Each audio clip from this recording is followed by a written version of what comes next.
Thank you for joining us for this episode. You are one of the main partners of this project, and you are responsible for work package number 2.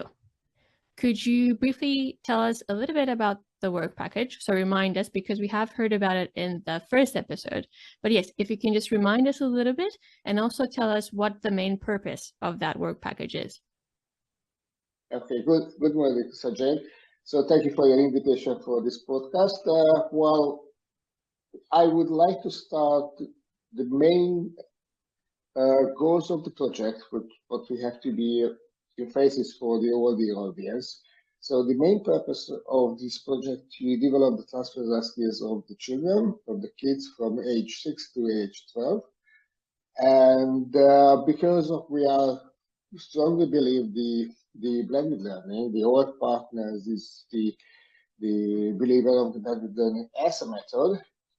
We want to use and want to develop the transversal skills of the students and the children by using the blended learning, and we want to use all of the digital tools, online tools, digital games, and digital communication to support this blended learning activity of the teachers and not substitute it. So I would like to emphasize it because it's important for the whole approach of the project. And in this view, we could explain the meaning of the VP2.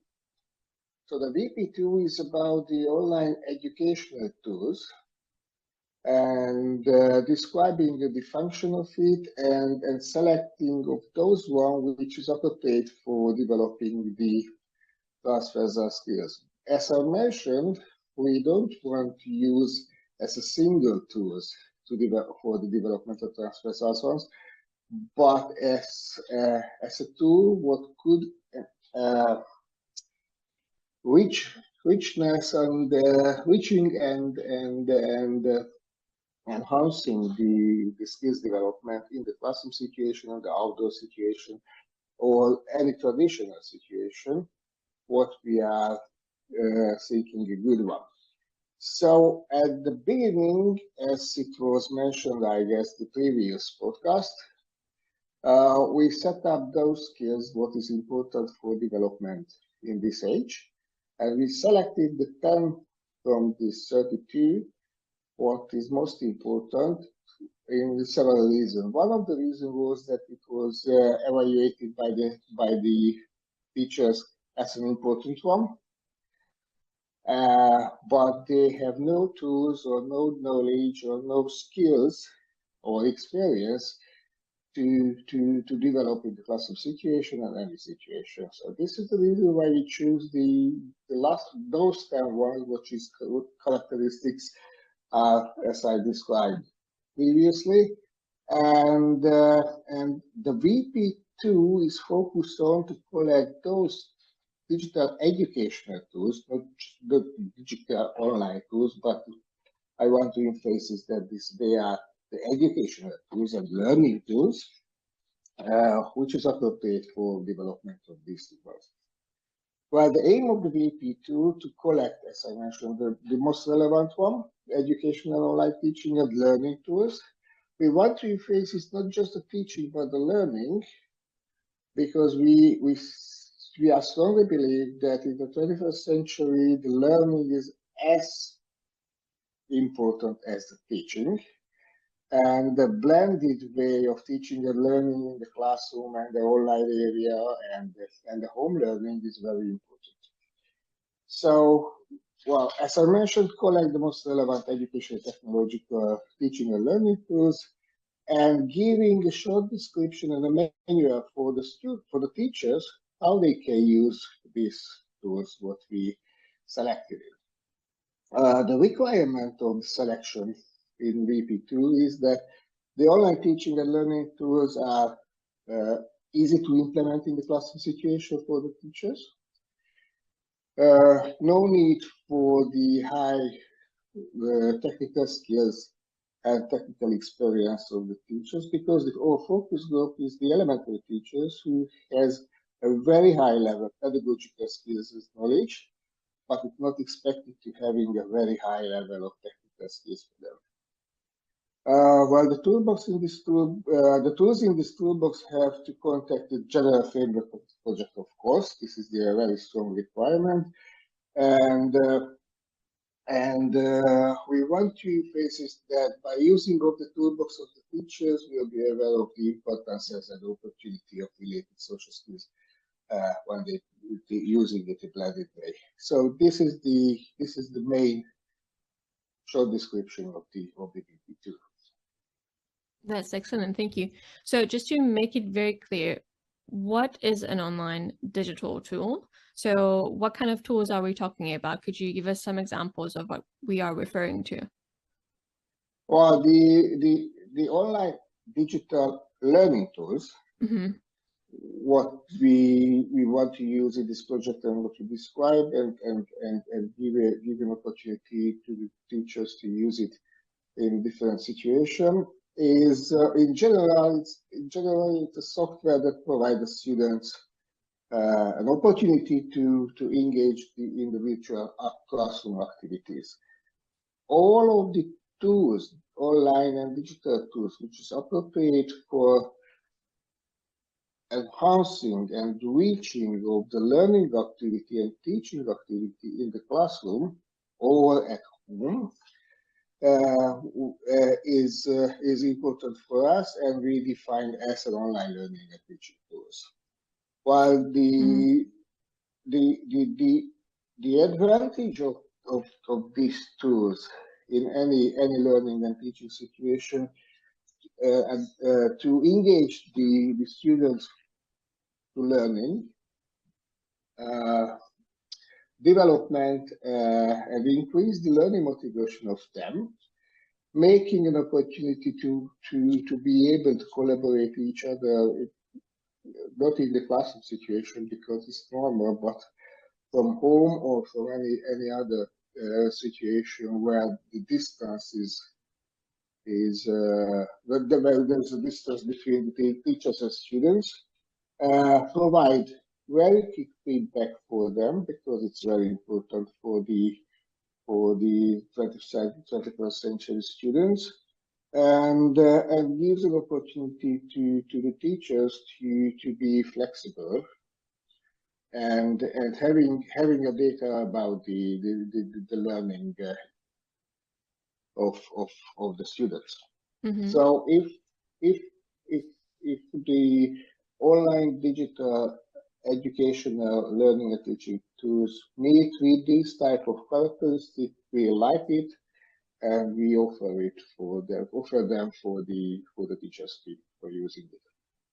Okay, so because I'm very lucky to be a part of this project, I do have some background insight, and I know that, of course, like you said, when the choice was made about which tools to include, you said you wanted to make sure that they are easily accessible for people because of all the reasons that you mentioned. Now, that also means, are those, or rather it's a question, are those tools free for the teachers to use? The ones that have been chosen? Yeah, we are engaged to choose those tools which is available for free for the teachers, but of course there are a lot of good and excellent digital educational and teaching and learning tools. Some of them are free, some of them are free as a limited way. For example, 2 or 3 or 5 or limited application could be available for free, and some of them are available just for after your fee. But our selection is not just focused on, but we try to first select for those ones which is available for free. There are many opportunities for the free available tools, and we've tried to select it of them. But it was not the only selection, because the most important selection, how the students could engage in the learning process, how they can collaborate each other, and how the using this type of educational tools of learning and teaching could develop the activity between teachers and the students. Mm-hmm. So even though some of the features of these online tools might be limited, it doesn't mean that we can't make the most of what already is available to really engage our students and help them develop those skills. Now, I want to ask you about the development of skills through digital tools. I know, and we all know, teachers do use online digital tools. Do they necessarily also use them for the sake of developing life skills, or do you think they only use them to teach content? While the modern digital educational teaching and learning tools give a lot of opportunity, not just for developing the content, but developing life skills too. While this project, and we are very focused on the life skills, transversal skills, and development of them in the early age of the students. And we selected those type of educational tools which is appropriate for developing the skills, not just making the content. So it is not an educational resource tools, but it's a really educational learning and teaching tools. So while the short answer, yes, we focus on the development of the life skills. Mm-hmm. So do you believe that online digital tools can enhance the learning experience? Of course. If I not believe it, I'm not here. Exactly. So I strongly believe that it could be doing it. Yes, of course. And it could do it a very complex way. So it's not just very direct one, but because one of the main focus is the collaboration, the other one is the active learning and the involvement of the activity of the students and kids. It could be good for the complex development of the skills, not just the one piece of the features of the skills. And the other side, one tool is good for not only one skills for development, but the different and many interdependent skills. Mm-hmm. For example, if you think about the empathy belongs to the compassion belongs to communication belongs to the other different type of social skills and life skills of the future. So it means that one educational tools could develop a complex way of it. Very different skills, and one skills could be developed by many educational digital online tools. So if we just put to the side for a second all those skills that we are focusing on, will the online digital tools, do they have the capacity to make the learning experience of students better? As in, will they have more fun, or could they rather have more fun because we're also utilizing online tools? We want to give the knowledge of the teachers. Use the digital tools only if they gives the pedagogical advantage for the teachers and for the students, give more motivation for them, and the learning opportunity and the learning effectiveness could be higher than without using these digital tools. If the digital educational tools not able to meet with this requirement, not use it. Use the traditional way. So it's just one piece of resource in the teacher's toolbox that can use it in order to be able to enhance the learning motivation and the learning effectiveness for the students. And one of the most important things, to like to learn. So in 21st century, we have to use those type of tools, traditional, digital, and any other ones, which create a love and enjoy of the learning for the students. Now, there's two reasons why I've asked that question. So one is because I know you're very passionate about what I'm going to say next. You say it quite often in your work field, is that I'm not going to say it exactly. So if you could actually tell me what it is that you believe, that it's not the online tools that make the lesson better. It's the teachers that make the lesson better. They just use it in such a way to bring out the motivation. Is it something along those lines that because I remember you've mentioned it in the first episode. Yeah. So the last 20 years, I work a lot with the open learning, distance learning, digitally enhanced learning, blended learning, and our mottos is and our mission is that the teachers give the difference is not the technology. So the technology is just the tools. Teachers knowledge and experience and the behavior and engagement to teaching the students gives the extra value for them. So yes, the teachers make the difference, it's not the technology, and we would like to ask the teachers that don't afraid of the technology, use them properly. Of course, if you expect a learning from them, they have to learn how they can use properly and how they can manage the classroom for learning using the digital technology, but don't fear of them. Use it for the children. Thank you for that. Now, the other reason why I asked that question is because in our first face-to-face meeting in Belgium several months ago, I was quite impressed when you pulled up an image, which was Maslow's pyramid of needs. And this one was a different one to the one I've seen before. So for anyone who doesn't know, just before we get into that, so Maslow's hierarchy of needs is an idea in psychology proposed by American psychologist Abraham Maslow in his paper, A Theory of Human Motivation, which was published in 1943. Apologies. But it has been renewed, of course. But the one that you showed us was the one that had to do with the needs of the students. And if I'm not mistaken, you made a point to show us that the first need, the first need for students was access to internet. Yes. Can you tell us a bit? I like Maslow's hierarchy of needs. So it's just 70 years old, as you mentioned. While it's very popular in the organizational development expert, and we can use it very well if you want in the educational situation too. While the original one contains 5 different levels of the needs. And the first one is of psychological needs, air, water, food, something like this.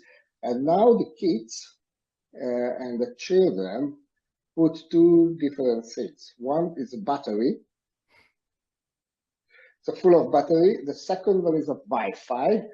To be available the content and to be available the connection with their friends and that's it. And the third one, which is important after the pandemic, this is the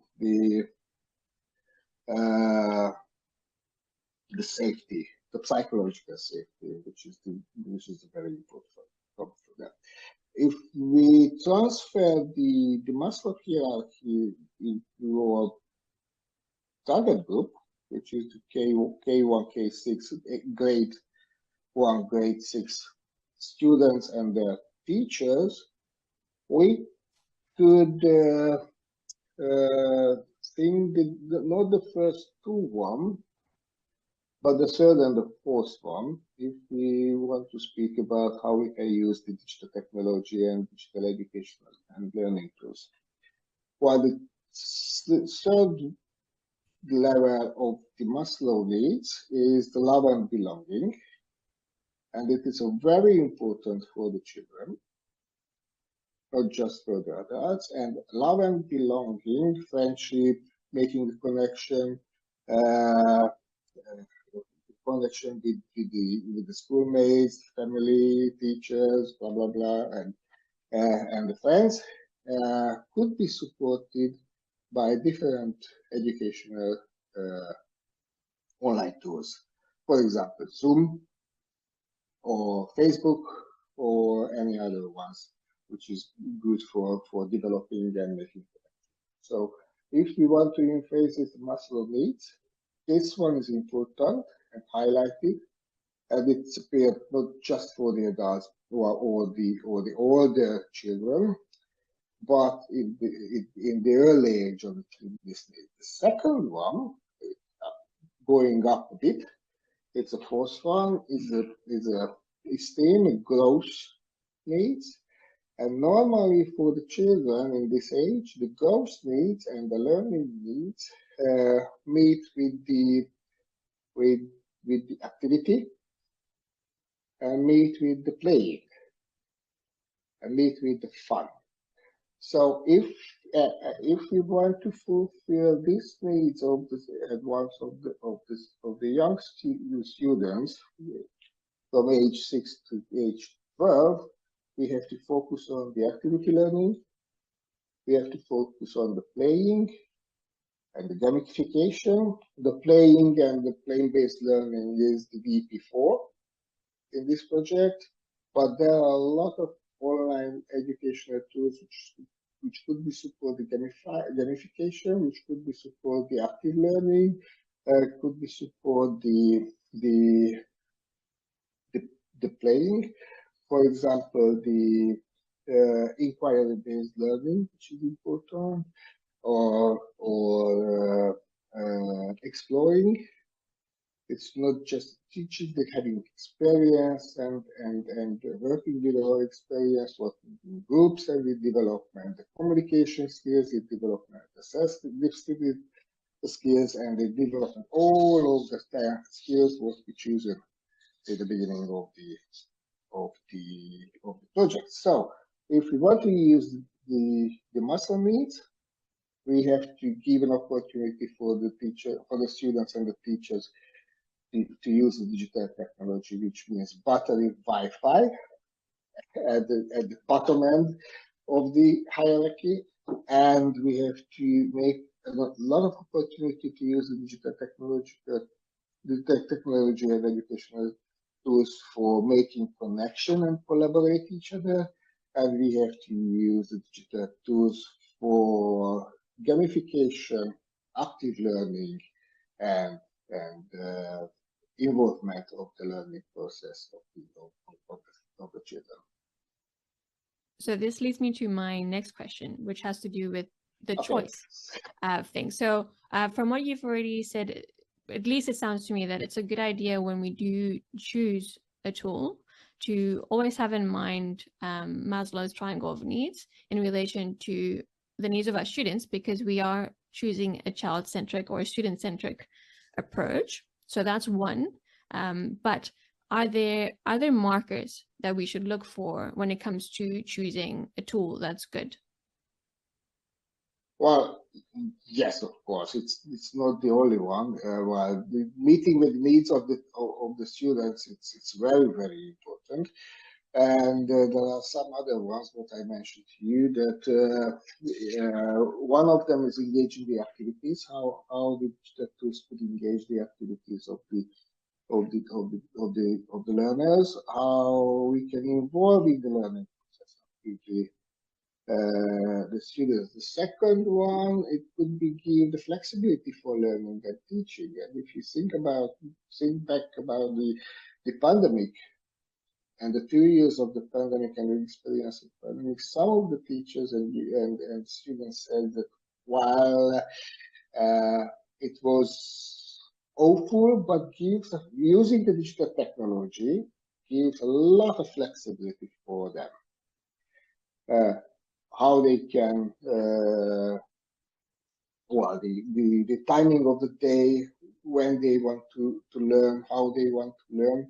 So the other very important characteristic of the good digital educational tools to give flexibility for teaching and learning for the students and the teachers. The second one, or the first one is the next one is the provide quick feedback. And because while the children of this age use digital games, online games, and one of the characteristics of the online games that give an opportunity to have make a mistake,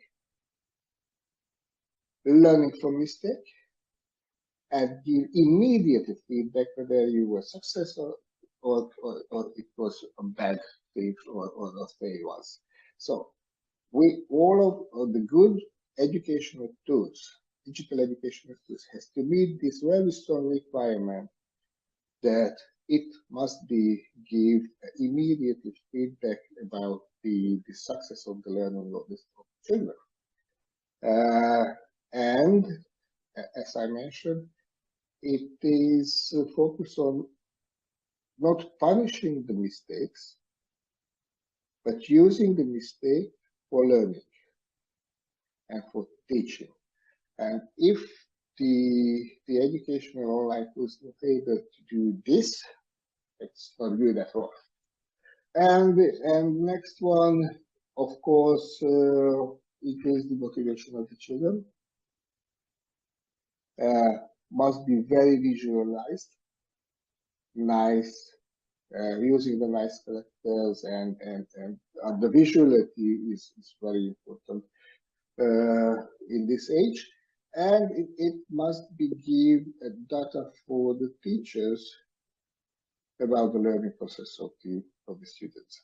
So this is the main characteristic from my perspective of a good educational tools, online tools.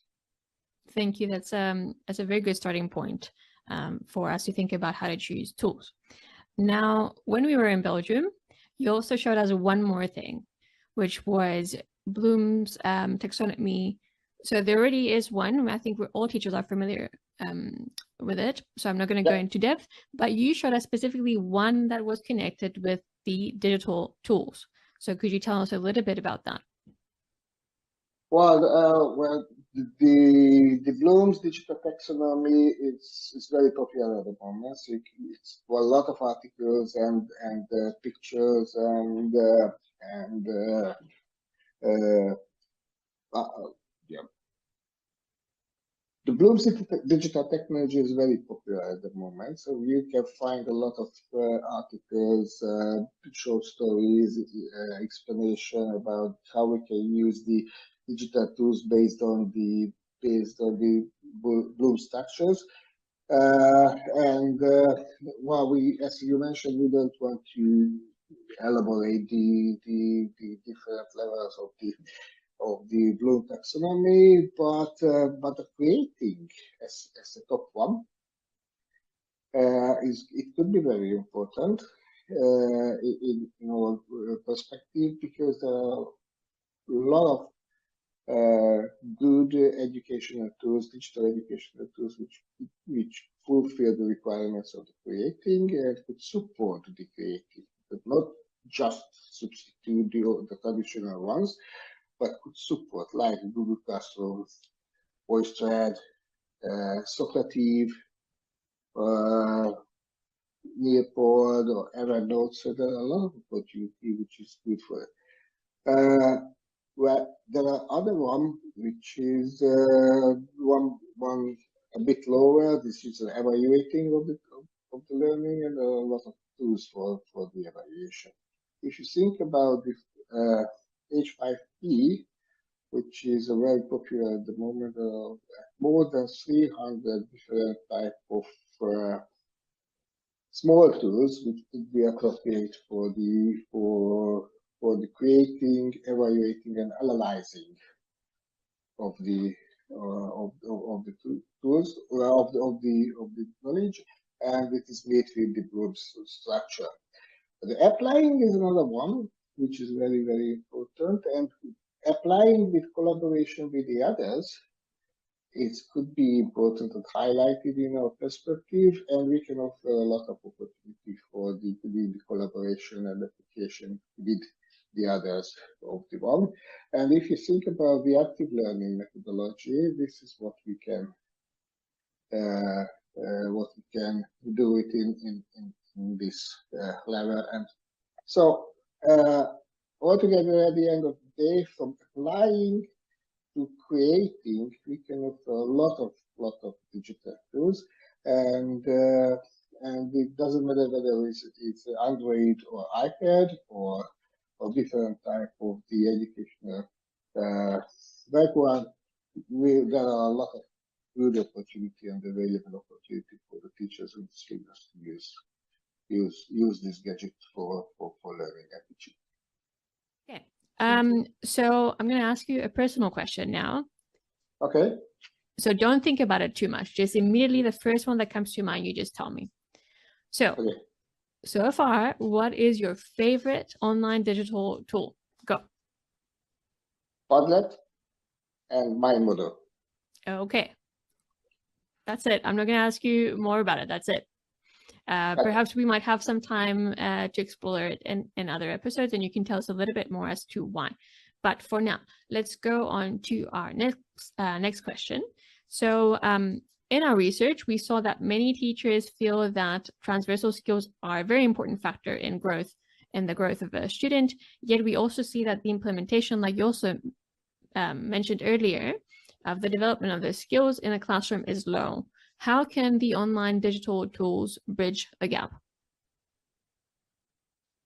Wow, I guess it's not bridge the gap, it enhances the process.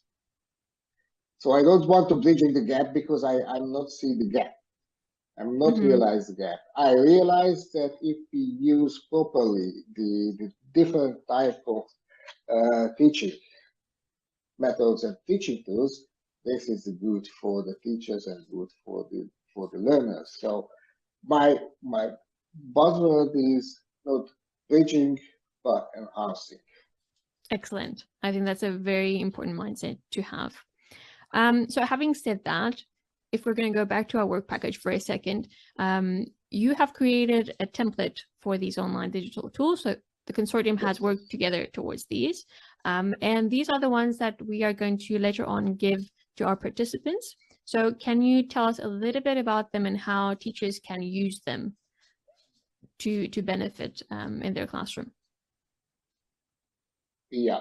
So when we develop the framework of the digital tools with you, we focus on the advantage and the benefit of the students. What kind of benefits could be by the students if the teachers use properly the offered digital tools?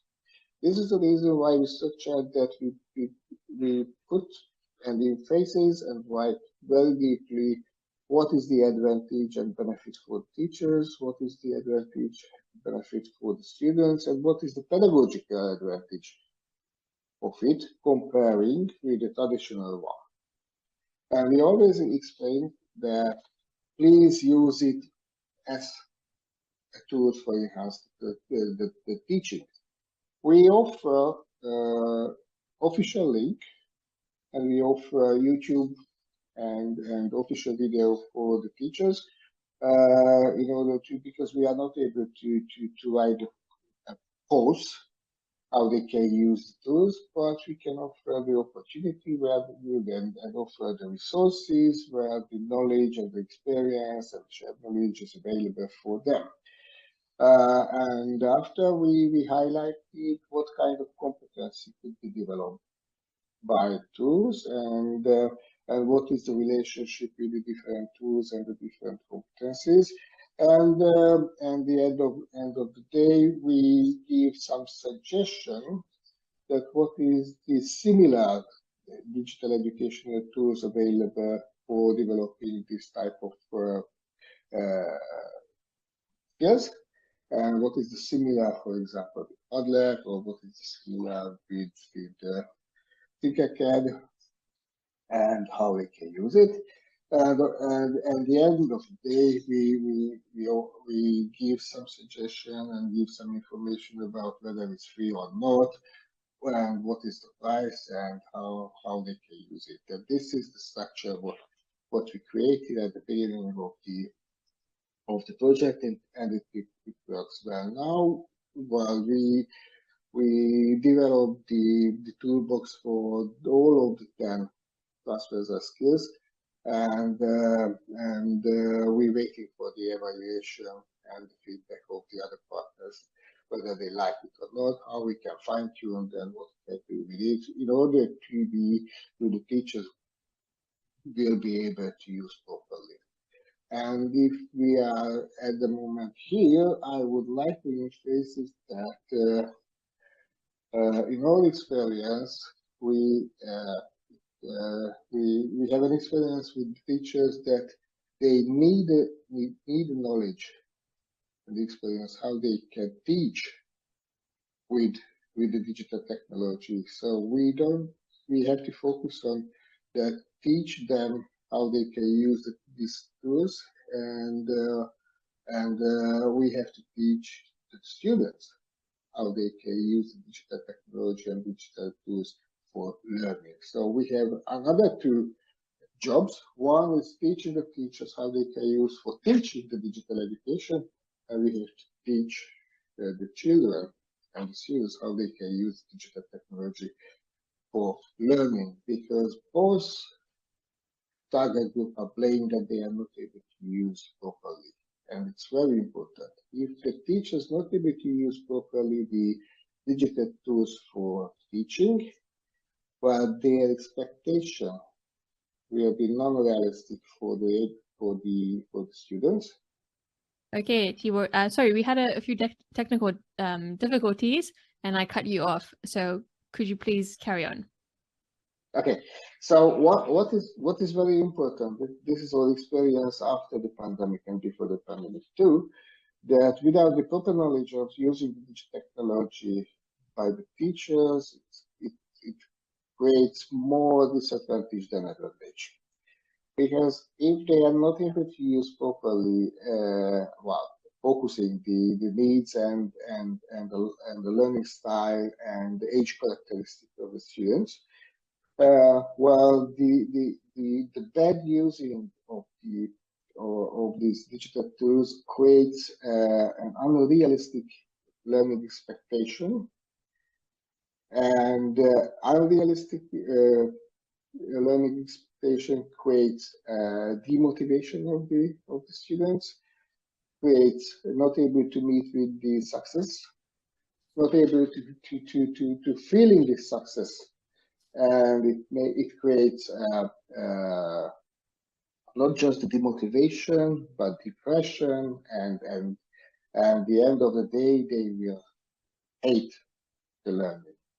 But it is very important for the 21st century students and the children likes the learning and keep the love for learning and keep the curiosity for learning. And my big message for the teachers and for the headmasters of the schools: 1, learn. I know it's effort. Learn how they can use properly digital education, and for the headmasters, please support for the learning of the teachers. Please support their success, and please expect to use the digital technology in the classroom and the whole learning. Which brings us to the end of this episode.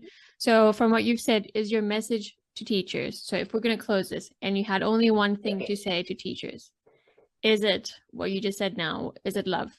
Make them focus on them loving the process of learning. Is that it? Yeah. And the teachers makes the differences of the technology. So we love the teachers because they love the students and they love the teaching. Mm-hmm. And for principals, support your teachers, but it's also our job as well. So in this project, we're going to do our best to support all the teachers out there, right? Yeah. Thank you so much for being here. Thank you.